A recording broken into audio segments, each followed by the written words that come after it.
Hello! I am so excited for our first ever Talent Labs. It's me Talent and Lab. Kathy. Hey, everybody. It's wild doing these. I'm glad that we're doing it. I really like getting a chance to connect with more of our customers to tell people what's going on and also have conversations with product because I almost feel like we have a lot of these conversations outside of sharing them, but it's so much value that can happen when we do those. So I'm glad that we're here. How are you feeling today, John? Hey, I'm feeling great. I'm just super excited to get to talk about this. I love the work that I do and the products that we build.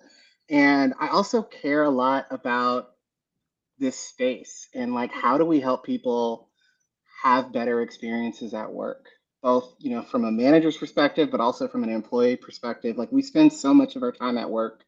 Um, it's just unfortunate when we can't do our best work or have a good time there. So this is my jam. And I get to talk to you, Jackie, and we talk all the time, but Yay! now people get to see us talk I know.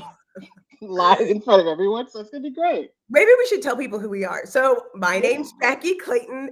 I'm the VP of Talent and DEIB here at Textio. And so, at Textio, it might mean things a little bit different than other places. So, my responsibilities are helping people internally, but then also help with our products and helping people externally and looking overall at how we can make our world of work a little bit better, faster, more efficient, fair, and equitable. How about that?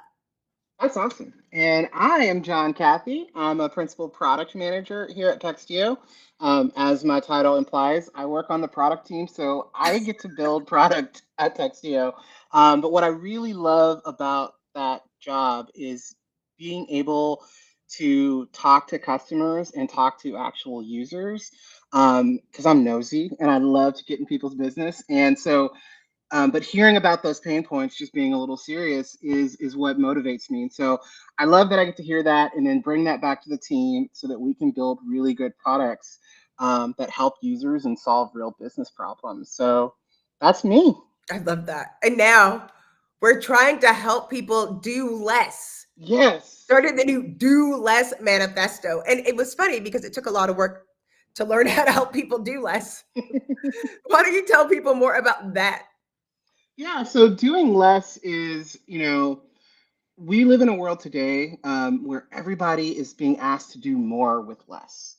You're if you're a manager, your team may have just doubled, and you've got to manage twice the people. You also have your own work that's not the IC work, the non-managerial work to do, and people are burning out. People are feeling like maybe management isn't for them anymore. Like I've actually heard of people Mm. asking to be demoted or just leaving the organization and going somewhere else and starting over as an IC. And so the Do Less manifesto is really about not doing less as in like quiet quitting or kind of like not doing your job, but like how do you do less of the things that get in the way of you doing your most impactful and best work? How do you make time for the things that are more important and kind of getting rid of the busy work, getting rid of the distractions, the thing that gets in the way, and really just focusing on what's most important and what matters. And so I'm a real big fan of that because I think we all could live with a little more do less in our lives. And I'm just excited about like what that means as we think about how that translates into building a product and and how we can leverage technology and AI to kind of help us do less, which actually enables us to do more of the things that matter most. I think that's so good. It makes sense to me. I think it's hard to imagine that we need a new product in order to do less. Like we're having more things and efficient. I just feel like it was trying to help us do more or like be able to be more efficient, but then we lost track of what we were trying to do in the first place. And Yeah. as a result, part of that was like we saw in the early 2000s a reduction in training inside organizations. And so that's why so many people are like, I don't want to be a manager because I don't know what I'm supposed to do, what my expectations are. People are mad, and I Yeah. don't want to deal with people. Like, what are we supposed to do? So, how do and there's gaps in technology. With as much technology as we have, there's still gaps. There's still systems. We're using some of the old systems to do new problems at work, to solve new problems that they weren't built to do in the first place. So, how do you think you can manage that from a product perspective? Well, I mean, that's the real fun and interesting part because like the nature of work has changed. The way we do work has changed. But a lot of the systems that in the processes that were built in the 50s and 60s even are still at the heart of like how work gets done, how we manage people, how we do performance. Like a lot of those things took root early on, and they haven't really changed with the evolving workforce. And so what ends up happening is you just start building process and additional things on top of a foundation that's really not built to support the structures that we have today.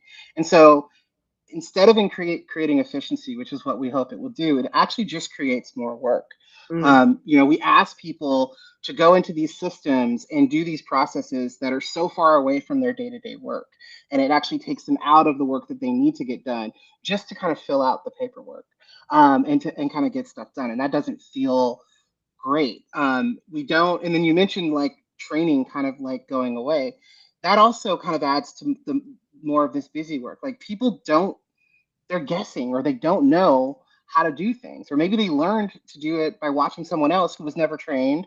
And so it's just like perpetuating the situation. So I think technology has an opportunity for us to really kind of, if we can understand what it means to do good work today and to lead great teams and to be impactful and to really help people do their best work, we can build new systems and processes that are designed to support that. So think about building a new foundation and then like taking a lot of the cruft out of the old foundation. Doesn't mean that you still don't have to do some of those administrative tasks that you need to do as part of your role, but we can automate a lot of those and we can remove some of the duplicate work and make it easier. And the thing that I think is really important, or the thing that I try and keep at the heart of it, is what's getting in the way of the most impactful thing that you can do. And if you're a manager, the most impactful thing you can do, the reason why you're a manager is to lead great teams. And so it's really sad when the last thing that a manager has time to do is actually lead their team because they're so bogged down with all of the work, the overwhelm, the distractions, that it becomes the last thing on their list. Like we've effectively removed the core piece of the work from their workflow. And then we've replaced it with process. And that's what we have to dismantle and think about rebuilding. that is funny because I haven't thought about that before. It's like we've just shifted the burden to something else and not tried to make it better. I think that is unfortunate because a lot of times, like you're saying, I know in the world of recruiting, so many people now, instead of learning how to recruit, like the art of recruiting, if you will, they learn how to use tools, Yeah. but still there's parts or gaps like feedback for interviews or making sure that your language is the same, or making sure that you're giving people enough instruction to do things. And it's a new market, especially with so many people. Some organizations are going back to work, some are in these remote spaces, and we're far and wide. And so we run the risk of having these tools to automate, but you still have to have a human element as well. And so Yes. that's I think, what is tricky from the HR tech perspective. Like, we want to make things automated. It's great if we have like automated bias checks, if we Yeah. had those for recruiters, or if we have that when we're doing those evaluations. But what if we could have a team that could predict performance or give managers like real-time insights into what's going on, um, and you can catch it? Because unfortunately, like, too many organizations plan on doing it once a year. Yeah. I'm gonna sneeze. I need to Bless you. happen at some. But we have people like, we want to be able to give people feedback, but you have to do it more than once a year. You Yeah. Because you catching people too late. So it's like we've automated that process, but we forget what we were doing it for. It's to manage our teams. And I think you're right about there's the old story about the woman that like cut the ends off the ham, and they were like, why did you cut the ends off the ham? And she's like, I don't know, my mom did. And she was like, I Yep. don't know, my dad did. And I don't know, my grandpa did. And he was like, oh, we never had a pan that was the right size. Like there, but they kept following the same methodology. And I feel like a lot of managers do that at work too, where they're doing it because that's what they saw, not necessarily because it's the best choice. Right. But we're seeing all this influx of AI and all of these various products. There's so much more that we can do now, as long as we have, we have the right model and we know what kind of challenges. I think I'd love to talk about what you brought up. We were looking at a Reddit post that was talking about people asking not to manage anymore, or people wanting to step down from management. Um, and it makes me sad, because, but it's like what you were talking about, not getting the training, or maybe not knowing what to do. Where other gaps are we seeing, or have you heard when you're looking and evaluating and talking to customers? What kind of things are you seeing that is missing? I think, not that's a big one. First of all, it's just like not I having the know training. everything. It's just huge. It's a huge space. That's a big one that we hear. The other thing that I've heard a lot of managers kind of lament and talk about is, going back to like those automated feedback checks. Like the reason why, tons of systems have like ad hoc feedback processes, and you can give anytime feedback anywhere, and they don't get used. And the reason why they don't get used is because no one's taught the manager, or no one's explained it, or the manager doesn't understand like how that actually fits in to their role and their goal, and why feedback is integral to like building a great team. And so that's like one of the gaps I hear a lot about. The other gap that I've been hearing a lot about is there's this disconnect between what you think your team should be doing, or what you think your team is working on, and what they're actually working on. Um, and often you don't realize that there's a disconnect until it's too late. And so it's this kind of tension that managers are facing of like, I need to know that my team is working on the right things, because I'm held accountable to making sure we deliver on our commitments and our goals. But I also don't want to be a micromanager. And I want to give them the freedom to do that. And then I also don't have a lot of time to be all in their business anyway, because I've got these other 6,000 things that are coming my way. And so they just feel stuck. And it's like, how do I cover this broad space of like understanding what's happening on the team, making sure that they're, moving in the right direction, not being so overbearing that people want to quit or feel like they're not trusted, but giving them the right level of guidance. And to me, that all goes back to the heart of what you said, of like this kind of lack of training or guidance on what it means to be a manager. I mean, so many of us get to be managers because we were good ICs. And they're like, you're a good IC, you're good at this thing, so now we're going to make you the manager of the team that does that thing. And they don't get any further training. I mean, I was 15 years ago, 20 years, 20 years ago, when I got my first management job. That's what it was for me. I was good at the work that I did. And so I got to manage a team. Then we had an acquisition, and my team grew from 5 people to 15 people. And suddenly I was responsible for their career journey, getting work done across 2 offices on opposite coasts, and like managing team dynamics, and the whole people management part of like getting people to collaborate and work well together, having to be a little bit of a babysitter because certain people didn't get along, and I had no support, and I had nobody to guide me or tell me. And so what I did was I just looked at what other people were doing, and you model that behavior. You don't know if it's good or not. I was too young at that point to even ask the question, like, is this the right way to do it? It was just a way, and I latched onto it because I needed something, because I didn't want to fail. That's the truth. I mean, I think we've all seen that, where it's like, I hope that this is the right thing and I hope it works out. I don't Yeah, know. like And then you maybe. find out later. And the other part is knowing, making sure that your boss, it all has to do with feedback. I need to know what I'm expected to do. Yeah, Like, let's start with that. If I don't know what's expected of me, then I don't know how to manage. And the other part is, like you were saying, you were a successful individual contributor, or IC, and people thought you were great, so that you should be a manager. but did they ask you what made you great? So many times No. in my career, and if it was early, the person who was the number one in sales was always the person who got there really early, stayed really late, slept in the office, weren't married, didn't have kids, all of these different things. And so they would teach you, okay, well, just come in early. Yeah. Or you can stay late and I'll train you. And you're like, I can't stay late. I have kids or I got to take my dog out, like Yeah. those are some of the challenges. And then you realize from a DEIB standpoint, like, oh, you're being ageist because by having that, or you are being really insensitive culturally because I pray on those days, or all of these different Yeah. things. And so we have to understand that's kind of why there was another movement of understanding we're getting the top talent and making sure that if it's a process that we can manage the process and give people more specific feedback so that you don't have to sit there and do all of the work for them, or like you said, micromanage. But that all has to do with having a set understanding of expectations, Yes. giving people exactly the information that they need in order to grow and develop, and saying it in a way that can best be received. Yeah. You know, Exactly. a lot of managers sometimes just like talking, Yeah.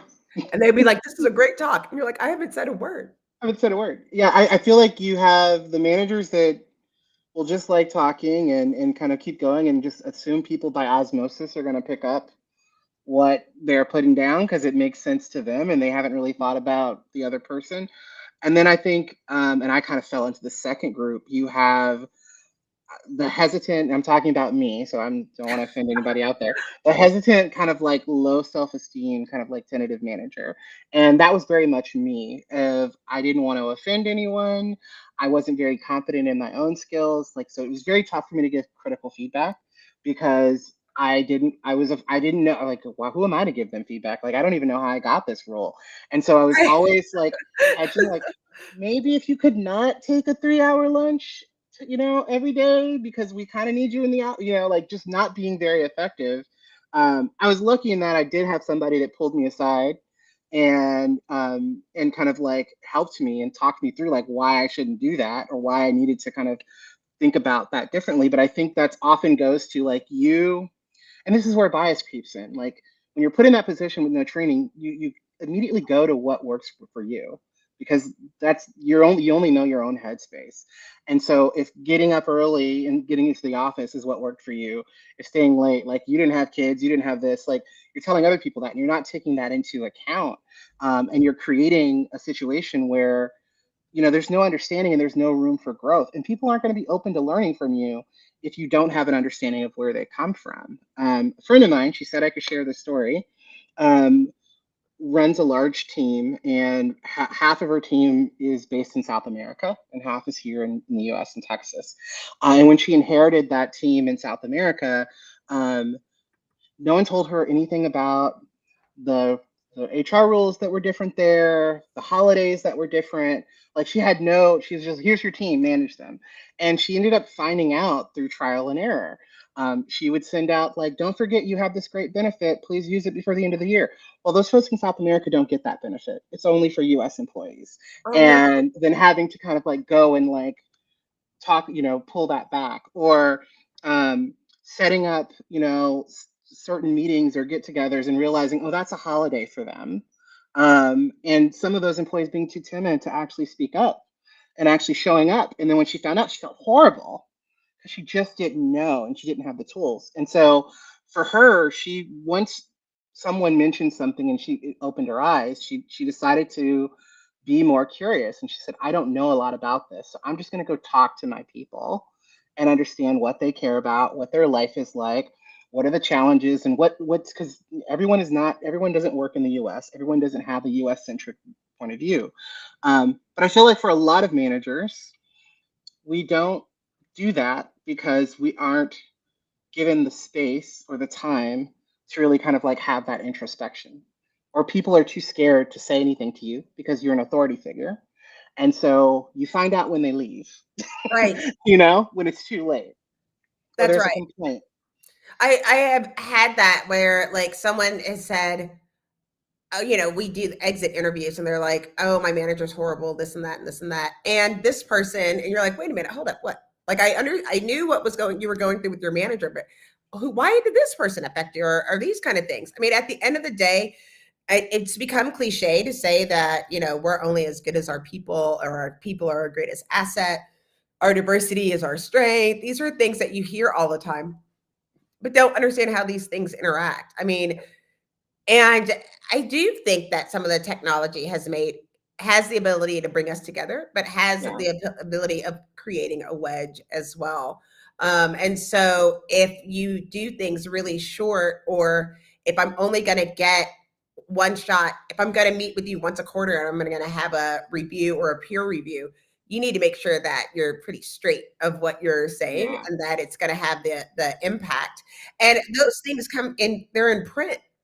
It's not just having a conversation. You're writing down the information and then looking later. And a lot of times as managers, you didn't realize, oh, I've said this in every, review and I've never followed up. I didn't give any skills. We just talked about the same problems. I never gave any solutions. Um, and it's your gap, but you're too embarrassed because you're a new manager. You don't Yep. want to seem like you don't know something, or you're afraid that you're going to get a bad review, or you don't know, you're hoping to hide. But it Yeah. always comes up, like you said, in the worst way, and it costs, on average, what the statistics say is it costs 3 times the amount of a salary Oh in order to gosh. replace somebody. Yeah. It's nuts. And I really love what you said about technology can be a wedge or a tool that kind of brings us together. And I think that's especially true for AI, especially true for AI and HR tech. Because it's a tough line. And I think that um, the way I think about it from a product perspective is I think about the problems we're trying to solve and for who and what we want to enable. Like my goal, if I'm going to use AI or build something with AI, my goal is not to replace the manager or to replace the core things that I hired this human to do. It's to support them, it's to guide them, it's to nudge them in the right ways, it's to free up their time so they can spend more time on the most important things. And I think that's the kind of perspective taking that you have to ask yourself, especially if you're evaluating tools for your organization, especially like, what is this tool meant to do? Is it meant to support the team in the ways that I need to support them? Is it going to enable them to have the time to actually achieve the goals that I need to achieve? The technology isn't, you're not hiring the technology to do the job. You're hiring the technology to like really kind of explode your ability to enable your team to do their best work and to deliver on those goals. And I think sometimes we lose sight of that and we look for these magical things like AI to just do the work. And I don't like that. Like if they could do the work, then why do I need to be here? Right. Like one, I need a job, but two, like there's a reason why you hire humans, like why we are here and what we are meant to do and what and that unique perspective we have. So I think you have to really think about what are the tools that you need and where are the places that you can get that help to enable your people to do the best work. That's why I think focusing on things like removing the bit of busy work, automation, but also like intelligent nudges. I think that's what's cool about HR or AI. HR and AI are going in my Hi. head. HI, hi. But like, like if I've given feedback 5 times to somebody, but it's always been vague, I've never followed up on it. Like, what if I got a nudge that said like, hey, you said this 5 times already. You didn't give any specific examples. This person doesn't know what to do with it. That's why you're not seeing any movement. Like, you need to give specific examples. Or even the opposite. Like, you gave really great feedback to this person. They did the thing that you did, they grew. You didn't offer any praise or encouragement. Like, you didn't let them know that they actually hit the target you wanted them to hit and help them kind of set the next goal or target. To me, that's just as damaging as not giving them the valuable feedback overall. So, like, we all get busy, we all have things in our day, but like, tools like AI can help managers kind of enable them to be that best people manager and lead great teams. But we don't want AI to be the manager. I think that's where That things is get scary. You're right, and it's so funny. Like I was working on a tool, and it was like, you haven't given Sheila praise in the last 3 months, and I was like, shouldn't you talk to Sheila? Like I was like, what is Sheila doing? Yeah, Is it my fault? And then it was like, no, you're the manager. I'm sure Sheila has done something. Why aren't you giving the praise? And I think like it was great having the nudge, but then wouldn't be good if the nudge just led me to say, great great job, job.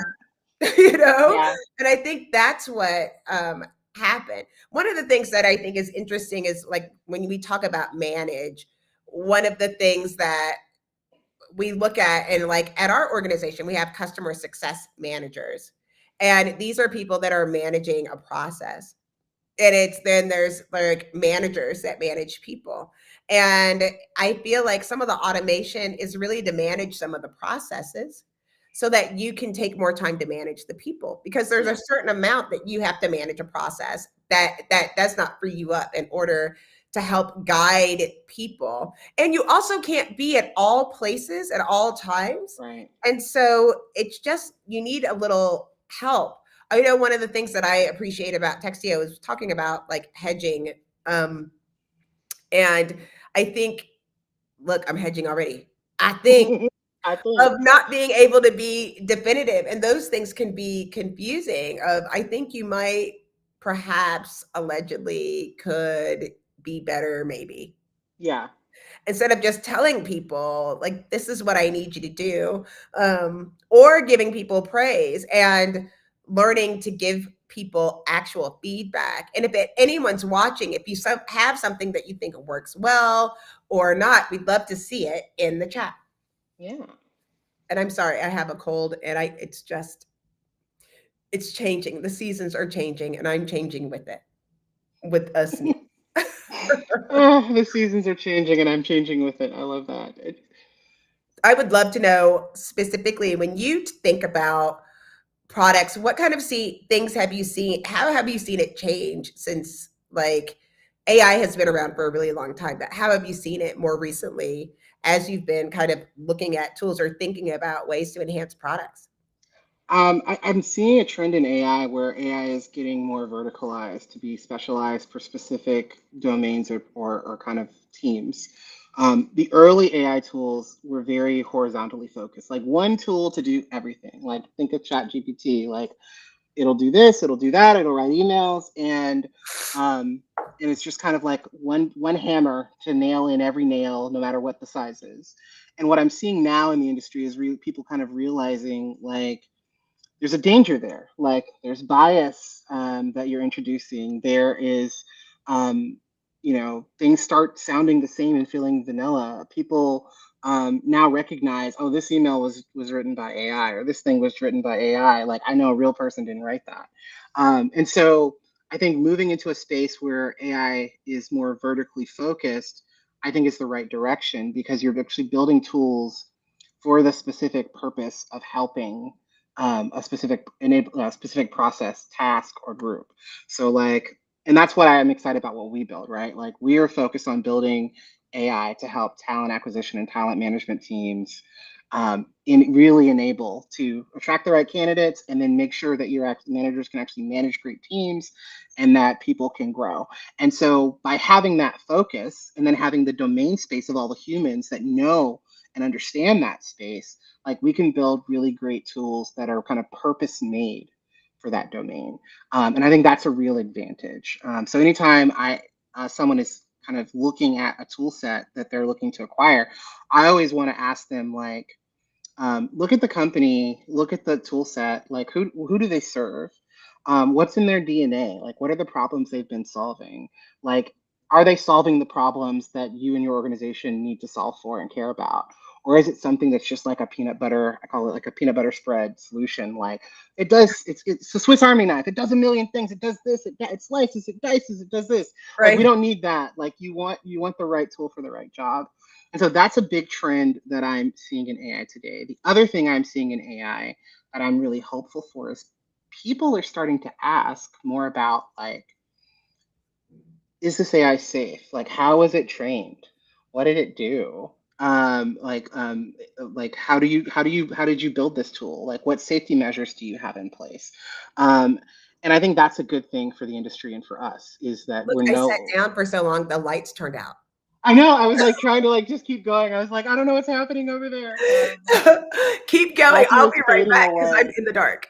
No, go keep going. But like, yeah, I mean, just that whole I lost my train of thought, Jackie, but like that whole idea of like being in a space or making sure that you're working with tools that are purpose built and you understand like that they've been fully vetted and thought through by the team that's built it. Like, have they thought about the bias and mitigating bias in that tool? What are the safety measures in place? Who has access to the data? How are they going to use the data from my team using this tool?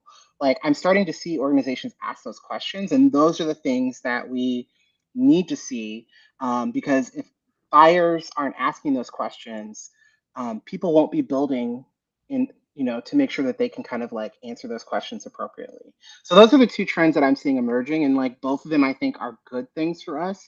I think the jury's still out on um, like how integrated AI is going to be within the HR tech space, because we just have a lot of nuance and things that we have to think about. And I think the bar is a little bit higher for us because um, we're touching real people's lives in real ways.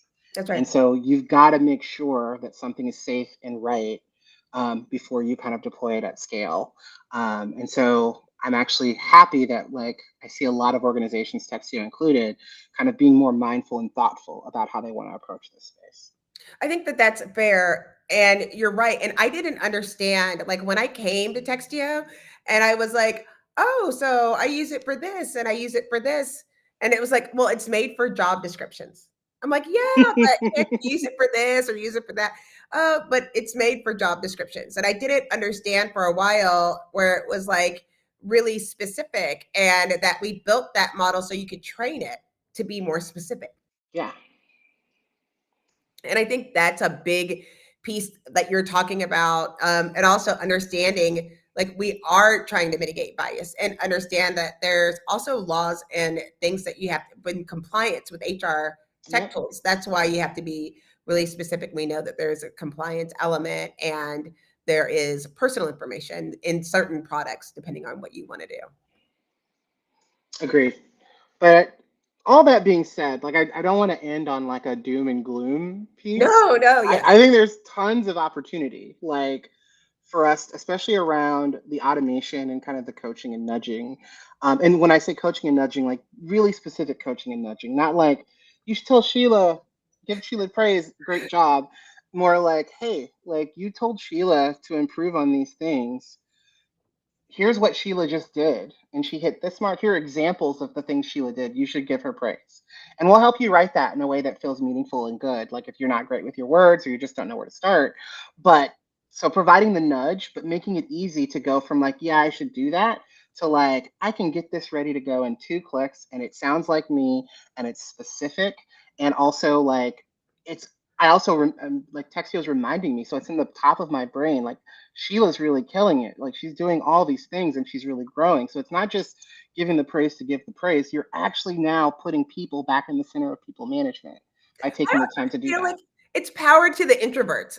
We've Yeah. always for so long had oh, it's the loudest or the person that had all these other things to say. And maybe there are people that need just a little bit more time and wanted to get, need a little bit of help of getting specifics and finding the right words is so important. And that's the other thing. Like I one of the things with job descriptions, I always say, look, these aren't writers, they Yeah. weren't hired to write. Like they were hired to manage various things or use business intelligence or whatever project they're working on. They're not necessarily good writers.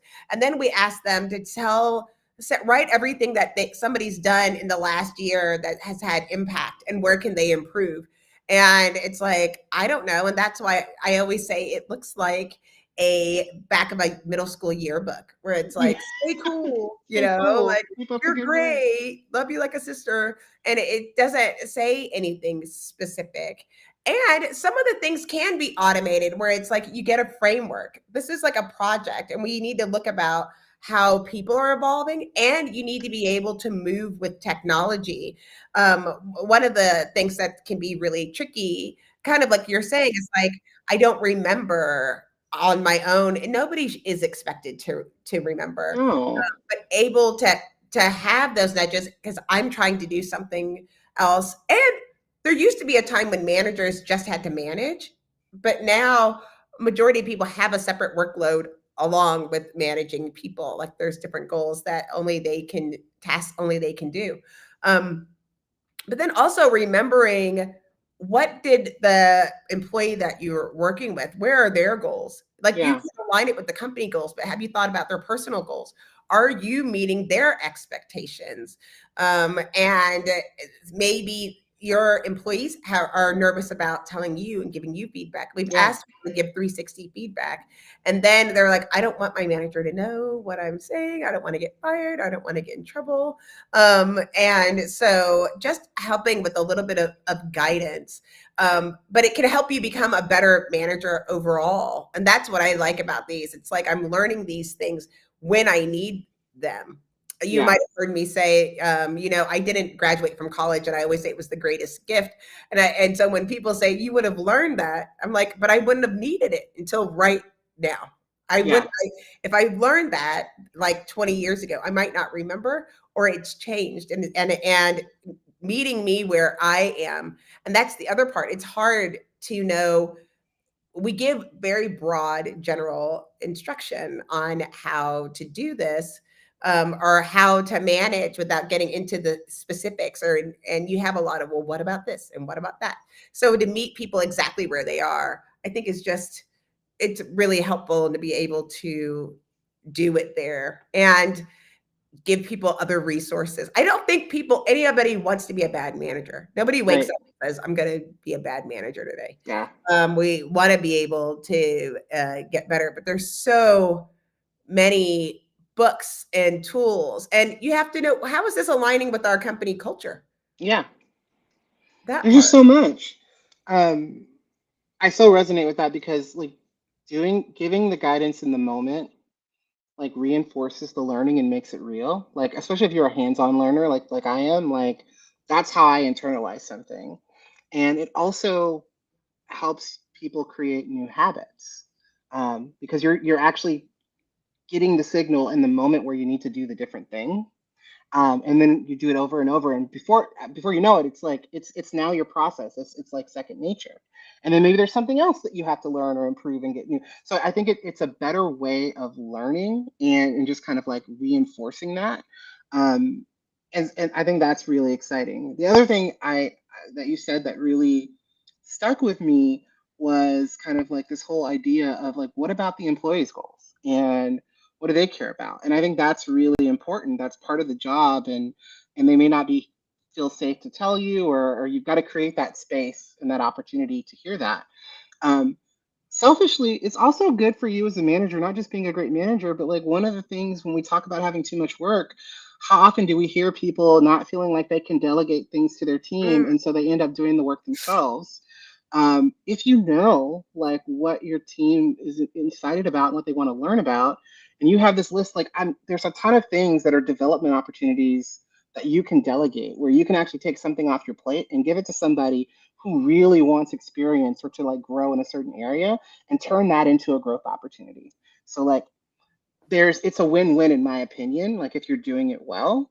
Obviously not everything on your to-do list is a development opportunity for someone, but I'm pretty sure there's quite a few there. And it grows that relationship between you and that person. You strengthen that relationship, you build that trust.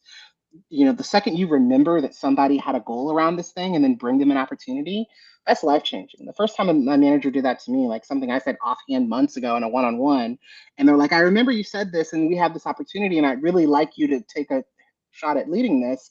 Like, I couldn't believe that he remembered. And like that changed my whole relationship with him. And I think a lot of people have those moments with really good managers, and that's how you build that trust with people. I want to hear about the best manager you ever had. Ooh.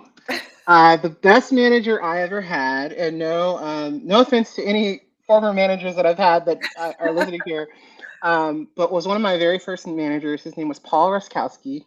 He was the VP of sales for the advertising group at Dun and Bradstreet that I worked in, and he is my most impactful manager because he showed me that I could do more than I thought I could do. And he really kind of like helped me realize the imposter syndrome I was having. From the first interview. Like I remember him asking me if I had experience doing this, and I thought I wasn't gonna get the job because I was like, no, I can learn. No, like trying to like pivot, but like being honest. Like I've never done that before, never done this before. And he took a chance and hired me, and he said, you know, you were honest about everything. You really focused on your desire to learn. Like you were really passionate. And then just he constantly gave me opportunities in coaching. He always pulled me aside when things went well to congratulate me and give me coaching, and when things didn't go well, especially. Like he never did that publicly. He always gave that constructive feedback privately and in a really thoughtful way. And you know, and I was afraid when I first met him because he was a tried and true New Yorker, very New York, and very direct. And you know, I'm from Texas. Like we're everything. We're fake nice, right? Like you know, we say bless your heart. We're sweet, you know. But like, and so that was different for me to have someone be like, "You really messed up," and I'm like, "Oh, the world's in it." He's like, "No, I'm just telling you, you messed up on that. Here's what you could do differently," Right. and it's over. Like it wasn't a big deal. But I still think about him all the time. Every couple of months, every once a year at least, I usually reach out to him on Facebook or LinkedIn just see how he's doing. But he really changed my life. Like I don't think I'd be where I am now, without him because he really taught me that I could do more than what I thought I could do. And just always was like pushing me to be more, to do more, and giving me those opportunities. I love that. I have a very similar story. My the best manager I ever had, her name is Dr. Belvery Ross. Um, Mhm. there's more than one Belvery. And the thing, of course, one, she was another Black woman at an organization that didn't have a lot of Black women. She was the director of IT, and she gave me a job, and it was the same thing. Like I got hired and I like thought I just fooled the pants off of everybody in there. And when I saw her, she said, "You're not qualified for this job, but let me tell you why I hired you." And it was, you said that you would figure it out. If there was any problems or any challenges, that you would figure it out. And she literally said, "Here's the problem.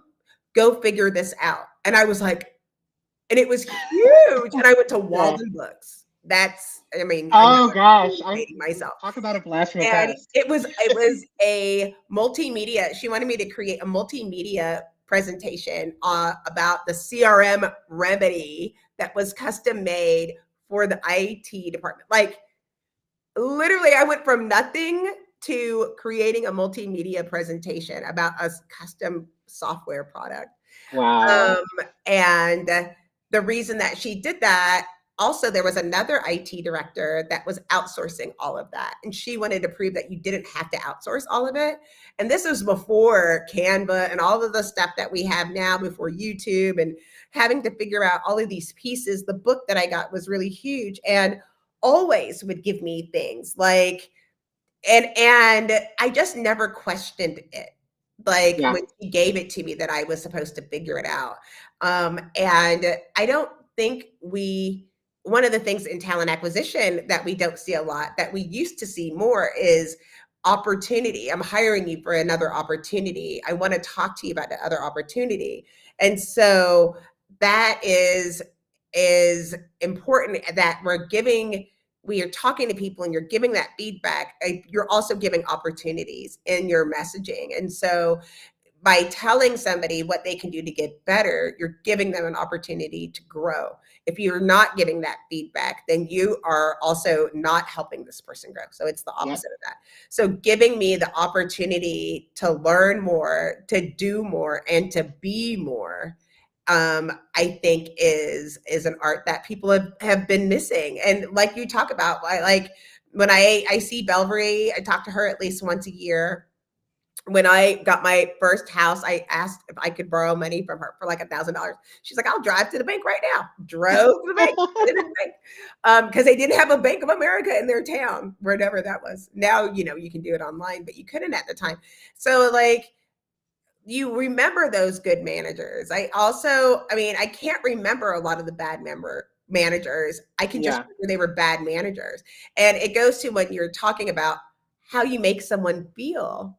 Yeah. And when you take the time to invest in people and to make their life easier, I really feel like, it's part of the Do Less manifesto. It's like, I want you to give you an opportunity to be your best self.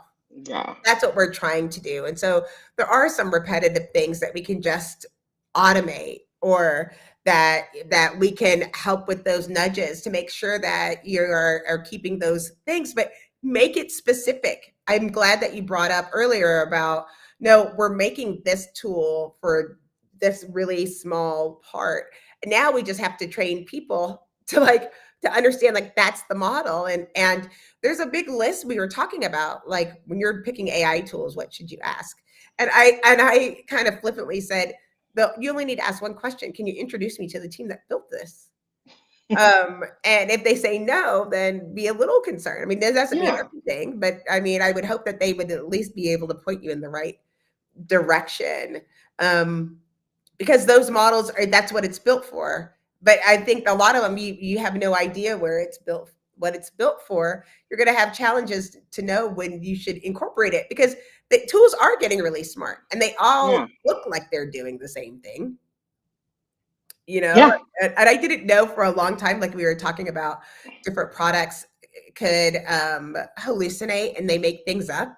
And I was like, I asked ChatGPT to write a bio, and it said like I was born in Dallas, Texas. I was like, no, I wasn't. Like, it totally made it up. Confidently made it up. Like, It said it was telling me. It's yeah. so confident. It lied to my face. And then They you're do like, that. I wasn't born in Dallas, and they're like, oh, sorry. I love on the bottom. It's like, we don't always get everything right. You should check it. What? Like, he, Shouldn't it yeah. be bigger? It's like Yeah. really, really small. Where it's like, hey, boo, I can make mistakes. Sorry. What? Oh, it's so true. It's like, don't you know that you made a mistake? I do think it's funny that it knows so much, but it's really, we haven't stressed, it's really dependent on you teaching it. It's like Yeah. Furby. You can't just turn it on. Like, you Yeah. have to go through the steps of these parts. You know that I love AI, and I've been working really hard on my own little, like, side project of building things for myself, of what can make my life, like, automate some of the things that I don't necessarily like doing, and trying to create, because I'd like to be able to give a lot of content, but I don't always know what's, like, what is going on within the world. It's not just my opinion. I want to be able to research, and so I would want ChatGPT to research it for me. Yeah. um, and you have to keep training and training and training. And so understanding how the AI works is really impossible, and not impossible. It's really important too. Yeah. It's super important. Like, you need to know that so that you, like you said, you know where the boundaries are, you know that you have to train it. And you also shouldn't take everything it produces at face value, like you said, like, because it will confidently tell you something that, I asked ChatGPT to write some feedback, and I just gave it like a simple starter sentence, and I said, write 3 pieces of feedback, and I just said, great job with this presentation, and the hallucinations were crazy. It was like, one, great job, you did this, this, and this, and I was like, oh, that sounds actually reasonable and close to like what I might expect for a good presentation, and the other one like was super negative, like, great job with the presentation, but you need to do this, this, this, and this. And like, it was like, got into like all of these development things. And like, could you imagine buying a tool and like having it generate that for you and send it to someone and you haven't read it? And it's actually making up what they did, or it's like giving them critical feedback that isn't true. Like, it suddenly erodes all the trust that you've built with that person. And we're going to see that. I am Yeah. confident we're going to see that this year, where somebody just tried to slip in and it was a major, major mistake. Yeah. So it's like what you said, like, you have to understand and you have to like read it. It's what I say about like not, it should be a helper. It should not do the thing for you completely. Like, because I it's just, not human. how many times have you sent an email by mistake? Oh my gosh. You or a text message by mistake. And Yeah. you fully had control and you knew not to send it and you did anyway And by you did mistake. it anyway. Yeah. So the odds of somebody slipping through or not fixing it. I had one, I was testing some of the LinkedIn AI bots, and I actually built a relationship with somebody because they said there was a part in it right in the middle of it, and it said now use this, like it was just so you could tell that it was AI written, but it left the now use this in the sentence. And I always laugh, like I'm like, if you see a bunch of emojis in my writing, then I use Chat GPT because I don't know where, I didn't even know what emojis. I'm a Gen X, I don't know where the emojis exist. I don't know which ones are you're supposed to use. I don't know which ones either. I am like, I don't know where it is. So that's always like a telltale sign. But somebody said, hey, it looks like the AI that you're using kept this in there. And he told me that. And so it was funny because we weren't connected. And it was like, it's funny that this mistake in the software brought us together. And we started talking more and more about these various products. And, you know, I've been writing and doing things for a really long time. I would never want something like that to happen. Um, Also, the other part that we have to be careful of, I was really getting good, what I felt was good feedback. I took the time. We were hiring for a VP of HR. And so I wanted to give really specific feedback. I started writing it out, and I had someone say, I don't believe that you wrote this. I was like, I totally wrote this. They were like, I don't think you did. And I'm going to get you in trouble because I think it was Chat GPT. And I was like, for the past 20 years, ATS systems have an automated email. Thanks for applying. We'll keep it on file, blah, blah, blah, blah, blah. No one's ever said anything. And this time I wrote really specifics and they didn't believe me. Like, it'll be interesting to see that too. And I bet you there are going to be programs where someone's going to say, this feedback that you gave me has to be for somebody else because I never did that job. Yeah. You know, Oh my like gosh. you know it's gonna happen Yeah. somewhere, somebody. There are It's too like many. the future is now. I'm thinking about all those dystopian sci-fi movies from like the 80s and 90s, and like now, like we're living in that world. Right. But I also That's think great. like people say when they're like, oh, AI is gonna take over my job or anything like that. It's not, the competition is nothing. Like it's doing nothing is Yeah. the competition.